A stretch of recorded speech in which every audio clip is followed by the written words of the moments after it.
ជំរាបសួរពុកម៉ែបងប្អូនថ្ងៃនេះយើងមកសាកសម្លស៊ុបត្រកួនមាន់ស្រែវិញម្ដងអញ្ចឹងថ្ងៃនេះដែរនាងខ្ញុំមានត្រកួននិងមាន់មួយក្បាលចំពោះត្រកួននាងខ្ញុំបេះស្លឹកចាស់ចេញដោយទុកតែបណ្ដូលខ្ចីចំណែកសាច់មាន់នាងខ្ញុំកាប់វាជាកង់តូចៗចំពោះត្រកួននេះដែរបន្ទាប់ពីនាងខ្ញុំសកវា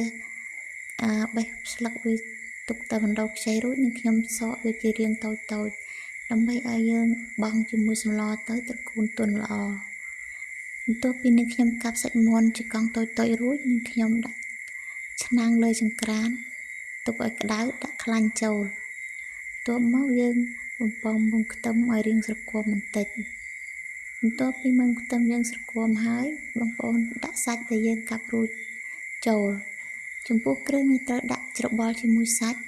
មានដូចជាប្រេងខ្យងអំបិលប៊ីចេងស្ករទឹកត្រីនិងបងប្អូនត្រូវបង់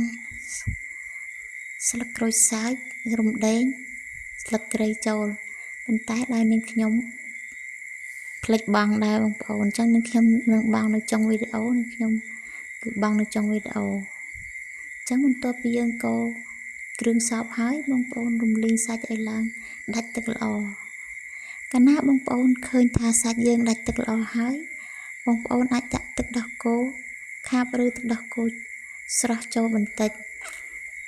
អញ្ចឹងបន្ទាប់ពីដាក់ទឹកដោះគោរួចបងប្អូនចាក់ទឹកជាចូលបងប្អូនអាចដាក់ទឹកជាតិចឬច្រើនទៅតាមសមាជិកគ្រួសាររបស់បងប្អូន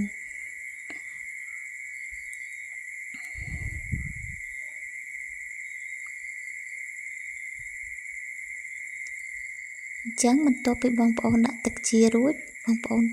គ្របទុកមួយសន្ទុះទុកទាល់តែបងប្អូនគិតថាមាន់របស់បងប្អូនឆ្អិននិងសាច់ផុយល្អហើយបងប្អូនអាចយកត្រកួនដែលយើងសករួចបង់ចូលចំពោះត្រកួននេះដែរបងប្អូនអាចបង់វាតែមួយត្រឡប់បានហើយបងប្អូនអាចត្រឡប់វាតែមួយត្រឡប់យើងអាចបិទហ្គាសបានហើយព្រោះកាលណាត្រកួនយើងទុកវាយូរវាអាចធ្វើឲ្យត្រកួនរលួយអត់ឆ្ងាញ់ទេបងប្អូនអញ្ចឹងយើងទុកតែមួយត្រឡប់ដោយទុកឲ្យត្រកួនយើងនៅស្រស់ល្អអញ្ចឹងថ្ងៃនេះដែរស៊ុបត្រកួនមាន់ស្រែរបស់យើងគឺបានឆ្អិនល្អហើយអរគុណដែលបងប្អូនខំតាមដានជម្រាបលា